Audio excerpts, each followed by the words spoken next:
Hey guys, Nate, Scott. Today we're going to show you how to hit the heavy ball. From PlayYourCourt.com. That too.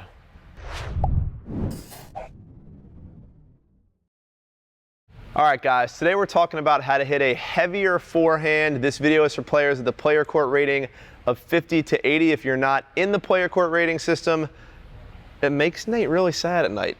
So join the PlayYourCourt membership so that Nate's not so sad. No. If you're not in the membership, even though we kind of hate you a little bit, the USTA equivalent of the PlayYourCourt 50 to 80 is about a 3.0 to a 4.5. So Nate, talk to me. We're hitting heavy forehands. There's this really ominous yellow rope hovering over our head. What do you got going on? The key to hitting the heavy forehand is the ability to jump over this yellow rope. Oh, good. So perfect. And that's actually all we have for you guys today. Yeah. So we'll see you soon, and yeah. See you guys. Just kidding. Nate, tell us. So this yellow line, this thing is an amazing tool. We're going to drop back. We're going to hit some balls after we give you some instruction. But what we're showing you here is the zone in which you should be hitting above the net. All right, so well over 4 feet. Math isn't all that awesome, maybe 5, probably closer to 4. All right, but this is the zone above the net that we should be hitting if we want to hit the heavy ball. All right, so let's talk a little bit about the instruction, and then we'll demo this actual heavy ball and the height above the net. That sounds good. I know a lot of you rec players are looking at this thinking, dudes, that's not going to stay in the court if I hit the ball that high, but it will, we promise. It is. So guys, I think the first thing that we need to jump into is distinguishing what the heavy ball is and how it differs from just a fast ball. A lot of you out there may hit really, really hard, maybe a big flat ball, but that is absolutely not the same as a heavy ball. And it's not that the heavy ball has a big advantage. I guess there is a significant advantage as far as depth, but there's plenty of players that hit predominantly flat. You know, Bautista Agut, Scott here hits predominantly flat. Let's not leave out Del Potro, who's almost as good as me. But then we see the heavy ball, right? And the heavy ball, the guys like Nadal and Verdasco, and they have their place too. And Nate Bowling. Yeah, so that's definitely my kind of my style as well. I think the big thing to point out, the key differential is grips, right? So with a heavy ball, you absolutely are going to want to have a semi-Western grip. We don't really suggest a Western, but it may lead a little bit towards Western, but it's certainly not an Eastern or a continental grip. Scott here uses an Eastern grip, you know, the Del Pose, the Bautista Agut Eastern, which lends itself to a flatter ball. For sure. So step one here with the heavy ball, the big heavy topspin deep in the court.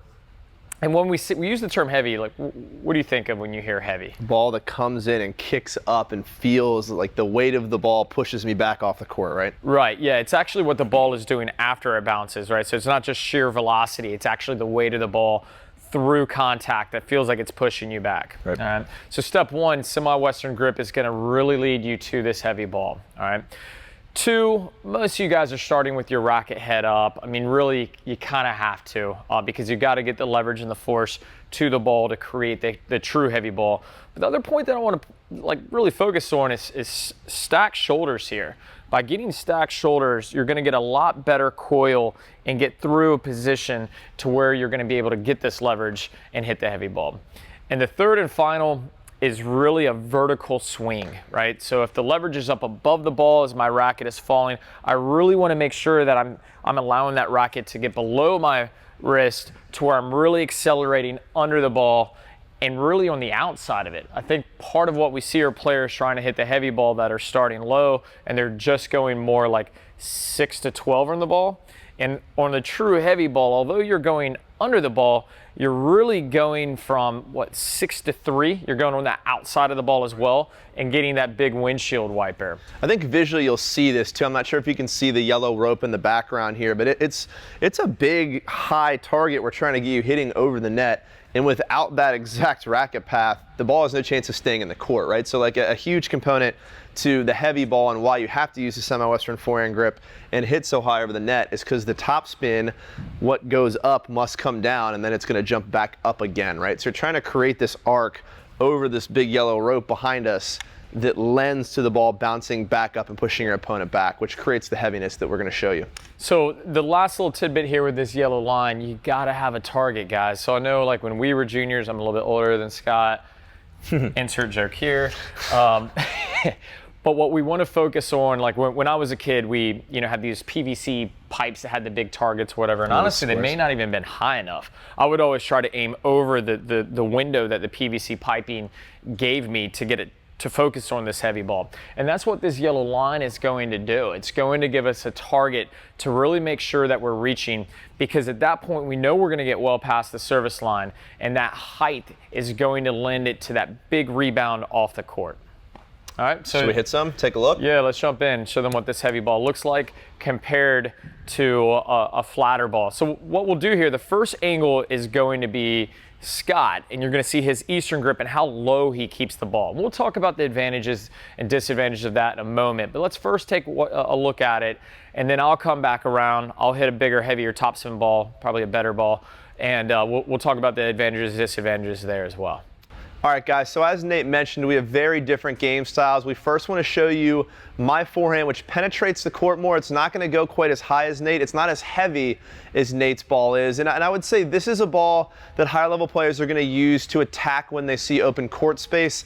I myself prefer to dictate the point by penetrating the court more than using the heavy ball. It's two different strategies. Neither are wrong, but we want to show you both. So we'll first show you my Eastern forehand grip that's going to penetrate the court. You're going to notice that it's a little bit below the yellow line, but still pay attention. It's still a couple feet over the net. I'm still trying to make sure I'm never missing in the net. So let's take a look first. My Eastern forehand that's going to penetrate the court more, not come in as heavy, and then we'll take a look at Nate's heavier topspin ball that's going to have a lot more net clearance.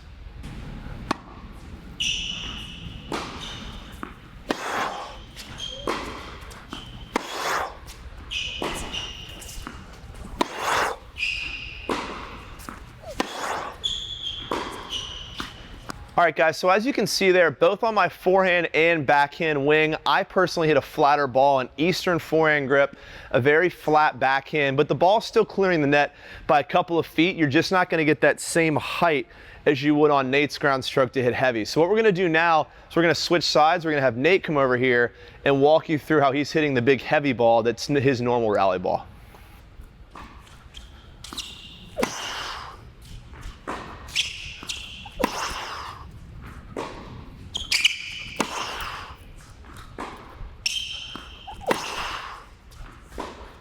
Okay guys, so we're going to take another look at this, and we're going to use a split screen to show you a different angle. And what I want you to notice too now is a little bit of the technique, obviously the semi-western grip, but also the high take back with the stacked shoulders and allowing this racket to get into a lag and really this vertical swing up the ball where I'm getting this windshield wiper creating this heavy ball, this heavy effect. All right, let's take a look at that now.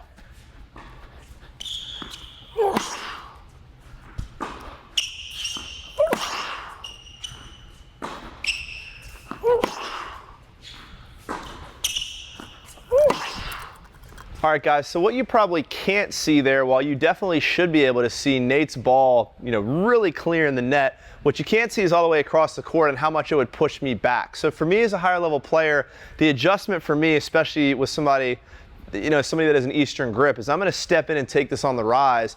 But that's a hard thing to do for a lot of the recreational players that we coach, and that's what makes this so effective. So while Nate's ball does a ton of damage, even to me, a 5'0", 5'5" level player, that same type of heaviness is catastrophic at the recreational level because you guys aren't as good at taking the ball on the rise. So Nate's ball, or a big heavy ball that clears the net, that clears this big yellow rope, is going to do the damage that you're looking for. That's the importance of hitting the ball heavy.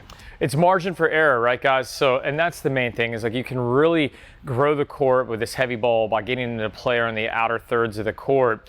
And just like what Scott said, when he's on, he's a tough matchup because he's taking everything early and taking my time away. But on an off day or playing a weaker opponent, certainly the heavy ball, like I'm just not making a ton of mistakes with it because the height above the net is really good, and just really the top spin giving me the ability to aim fairly deep, feeling assured that it's going to land in. And this is where we want you to really get out there and master the heavy ball. Do I flatten the ball out? Certainly, right? Like if I have Scott off the court, I'm trying to take time away. I'm going to get lower and I'm going to flatten that ball out to get the ball to its target faster. But I think of the heavy forehand kind of like a jab, right? So like you're only as good as your jab, right? It's like awesome if you've got a great knockout punch, but it's not like you step on the court and you're immediately knocking people out unless you're just playing someone totally not your level. All right, so guys, get out there. Remember the 3 things that we covered today. We talked about the semi-western grip. We talked about stacking the elbows, making sure the shoulders are stacked. All right, and then this really nice vertical swing with the lag, getting under the ball and getting this big windshield wiper. The cool thing, I really think if you get out there and you just have a target and you stop being afraid of hitting deep, even if you don't play with much spin, you're going to start to find this. Yeah, it's going to force you to top spin. And you may not have a big yellow rope you can drape across your court, but just give yourself the mental visual of, I've got to aim this high over the net. Yeah, guys, I hope you enjoyed this instruction. You know, our goal here at Play Your Court is certainly just to see you improve. We want so much for you to take these tools and get out there and improve your game.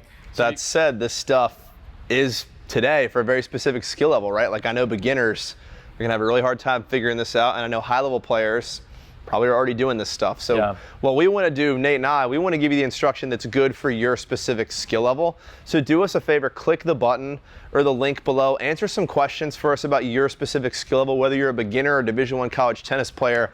We'll bring you into our community. We'll send you some custom video coaching that's going to help your specific skill level improve. And not only that, we'll pair you up with a buddy just like Nate here so you can get out on the court and practice this stuff. So do us a favor, click the button or the link below, answer some questions for us, jump inside our community, and we're really going to take your game to the next level. Also, if you liked this video or you just like Nate's face, click the like button below, comment if you don't like Nate's face, tell us why not. Yeah, it's cool. And definitely subscribe to our channel to make sure you don't miss any of these fantastic videos we're going to send your way.